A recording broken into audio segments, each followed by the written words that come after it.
তিন সুন্দরী বিয়েবাড়িতে খেতে বসেছে, কিন্তু তারা খুবই চিন্তিত, কারণ তারা লিপস্টিক আনতে ভুলে গেছে। তাই খাচ্ছেও খুব চিন্তা সহ যে তাদের লিপস্টিক উঠে যাচ্ছে কিনা।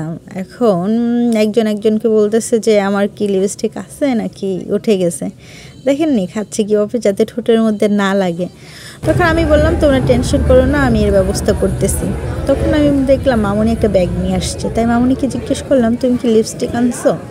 তখন মামুনি বললো যে হ্যাঁ আমি লিপস্টিক এনেছি। তারপর আমি তাদেরকে বললাম যে তোমরা কোনো টেনশন করো না, সবাই মামুনির ব্যাগটা দেখো, এখানে একটা লিপস্টিক আছে, তোমরা নিশ্চিন্তে খাওয়া দাওয়া করো, তারপর তোমরা সবাই লিপস্টিক দিতে পারবা। কি হাসি সবার মুখে, সবাই খুবই আনন্দিত হয়েছে।